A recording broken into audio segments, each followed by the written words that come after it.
Hello there, World of Tankers. I'm Blitz, and today we're stating one of my final opinions on what should be done with the missiles in Blitz. As we all know, everybody has some sort of opinion on the missiles. You either love them or you want them completely removed from the game. And while about 40-30% of the people don't want missiles in the game, 60% still like running the tank.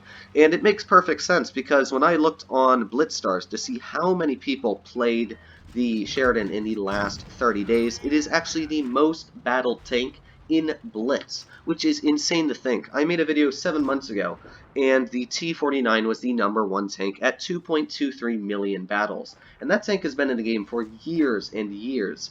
And the fact that the Sheridan's been in the game for about 6 months now, and it already has 2.2 million battles, and the T92E1 has 3.3 million, which makes them the 2 most played tanks in the entire game, is crazy that it's only been in the game for 6 months, which just shows you how many people like to play the tank and how many people just play it in general. So obviously they aren't going to be removing these tanks anytime soon because they're just making so much money off of them. While the tank itself doesn't make money, when you have 3 million people playing a T92 in less than 5 months, that means that at least, let's say 30% of those people are having premium account, they're buying gold, getting premiums. That's millions and millions of dollars Wargaming is making. So I don't blame them for keeping the tank in the game. It's making them money, it's keeping people interested. That is one thing that is definitely going to keep them from never ever getting rid of the tank. So if you did hope that this tank would be removed from the game, unfortunately that will not be happening for the people that do. However, you don't need to remove this tank to make it a balanced vehicle, obviously. And I personally actually like the Sheridan. It's a fun tank to run. I just, as I said before, don't like the concept of missiles. I feel that is an unfair thing where you should not be able to shoot missiles over a ridge and hit a tank where you couldn't in any other vehicle that doesn't have the missiles. So I feel that is an unfair thing, especially in the matchmaker when you can run a Sheridan on one team and not have one on the enemy team. That is completely unfair, judging that one team can shoot missiles over a ridge and the other can't. So literally if the Sheridan just sits at a ridge, it'll be completely fine the entire match. So you definitely have to change the concept of the missiles, or at least in my opinion. Let me know what you guys think in the comments down below. And that's where the T49 comes into play. So about 7 months ago, I posted a video titled Wargaming, Please Watch This. It was literally the thumbnail and the title of the video. And in that video, I was trying to come up with ways Wargaming could bring a tank into the game that wouldn't charge people money, but would keep people playing the game and overall earn them money and as well keep the public happy. And the idea was that you bring a tank like the Sheridan into the game, and it was going to be a collector vehicle, and you had to do an extremely long list of missions, but when you finished them, you got a tier 10 vehicle. And bad players wouldn't be able to complete the missions because obviously they would get harder and harder as you tried to do them. So that way you can't have a tier 5 player just completely finish all these missions. You aren't allowed to complete them with gold. You have to complete the missions. And this way you keep people that don't play the game as much or aren't as active but are really good players into it to get that tank.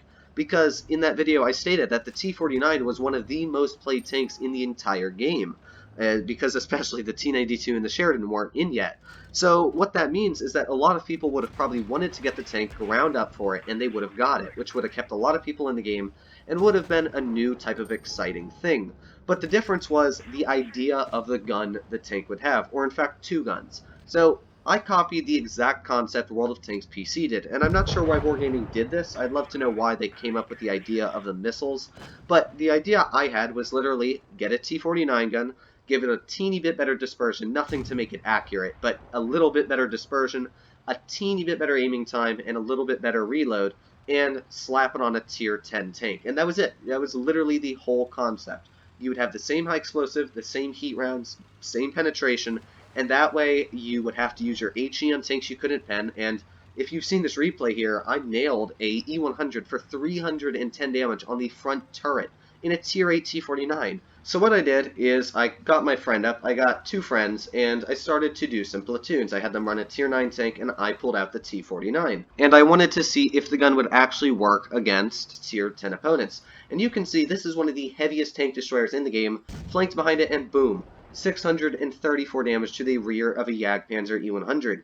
And while I barely had enough penetration to get through him, and again, you're going to see the next shot, I literally have to wait until he turns flush to the side before I'm able to get the shell into him. I'm still able to do it, which means that you have enough penetration to get through the toughest tanks in the game, because again, that is a Jagdpanzer. If you can get through the side of a Jagdpanzer, you can pretty much get through the side of any tank in the game. So you don't need 8 PCR rounds that do 560 damage with 1,000 shell velocity. This gun works completely fine in my opinion, and it wasn't just one game I played where I did well.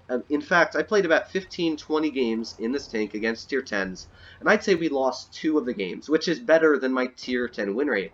Not only did I win more games, it's literally like a 95% win rate I had in this tank, I also did a crazy amount of damage. I did at least 2,000 damage in almost every single game, because people just don't think that this gun's able to pen them, and then you get up behind them and wham, 650 damage later, that's hurting quite a bit. You're literally the same damage as this Object 704 here. And if you can get an HE, that's 780 average damage, which is something the Sheridan does not get the luxury of having because it gets those missiles, they sort of balance it out. So I'm not sure why Wargaming doesn't develop a concept like this. Maybe they could do some super testing, bring the tank, get a secondary version of it, of course, with the other gun, test it in a super test client, and see how it goes. Because obviously, it's going to be a lot harder to run. Running this gun, even in tier 10, it was not easy. You had to be very, very careful, because it's not like you can just snap the shells. You can't go through spaced armor, and with your HE, if you're trying to pen it, you have to wait until you have the perfect shot on the rear or the tank sides to get it through. So it definitely requires a lot of skill, and that's something that I feel the T92 and the Sheridan don't require is skill. You're going to see here, I really have to lead the shell quite a bit ahead of that Sheridan there to hit him, but when it connects, it feels so good to be able to shoot a tank like that on the move and still take 500 hit points off in a tier 8 vehicle. So that's why I really feel it's a concept that would be completely fine. So I want to know what you guys think, of course, in the comments down below. If you have a T49 and you have friends, I hope you do have friends in Blitz, pull it out, play it with a friend that's running a tier 9, and see how it goes. Because honestly, it's not that bad, and in fact, I had more fun playing the T49 at tier 10 than I did having any other tier 10 games the entire night, because it's just so fun being able to run this little dinky tank around the map, snapping people for 800 damage sometimes. You know, there was one game where there was a T62A that thought he could rush me, and for some reason he overangled aside, and I ammo racked this tank for 1800 damage. Unfortunately, I had my replays turned off, as you saw in the last one. I had my friend's perspective there. But just the fact that you can do still a ludicrous amount of damage, and the nice thing about the T49 is it actually has a decent amount of module damage. It's a really deadly tank, but again, you can see here, I can't pen that guy unless I use an HE, but you load HE with this tank, and unlike the Sheridan, because this tank does actually have nice HE, it's able to do at least 300 damage. Not only that, as I said, module damage, I lit him on fire, so I was able to take 600 damage almost off an E50. And now, of course, because he knows he's spotted, he's already lost quite a bit of hit points, he wants to get out of there, so he turns his tank to the side, boom, another 500 damage. That's why I feel this gun is completely fine. If you know how to work your guns, you know how to play the game, that is something that's really good. And as I said, people that run the T92 and the Sheridan really half the time don't know what the heck they're doing. They'll camp at the back of the map, or they'll just try and yeet missiles all around the game when they have no clue how to use them, they don't work, and in fact, even if I say the tank's overpowered, sometimes you have awful teammates that lose your game because they camp at the back with the T92. I'd say 1 out of every 3 games I play with a Sheridan or a missile tank, one of those players is camping at the back of the map, not helping the team at all, not penning their shots, just being this useless burden on both of the teams that you never really want to get. Now, you can see here, this is an IS-7. Get the rear of it, boom, easy pens. You shouldn't be able to penetrate the front of an IS-7 with a Sheridan, with a missile, or anything for 560 damage. I feel that you just shouldn't be able to do that. An IS-7 is a heavy tank, and a light tank is a light tank. The Batchat has its drawbacks. It doesn't have great penetration. Not only that, it doesn't have the best alpha damage. Now, its clip is pretty nasty, but it's very easy to take out a Batchat if you're knowing what to do. So that's something that I like. The Batchat's challenging, and if you make mistakes, you're not able to get your hit points back. You lost those hit points. The Sheridan, you make a mistake, you're first of all HE proof, unless you get the lower plate as you saw there on Canyon. It's almost impossible to get an HE connected into a Sheridan. And that's something that I feel like if you had a gun that wasn't great, it would sort of balance out that ability. So again, let me know what you guys think in the comments down below on this whole type of concept. I really hope that Wargaming is watching this video. I do know that they actually have watched some of my videos, so hopefully they stuck to this video, because I really feel that this is a good concept and it's able to work. I proved it here. If you guys want more pictures, I'll post them in my community section.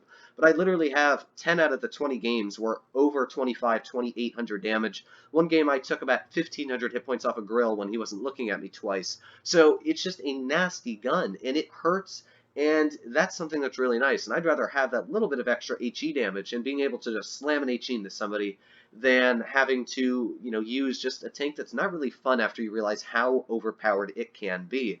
So I hope you guys did enjoy this video. As always, if you did, make sure to smash that like button down below. If you didn't, you know what to do.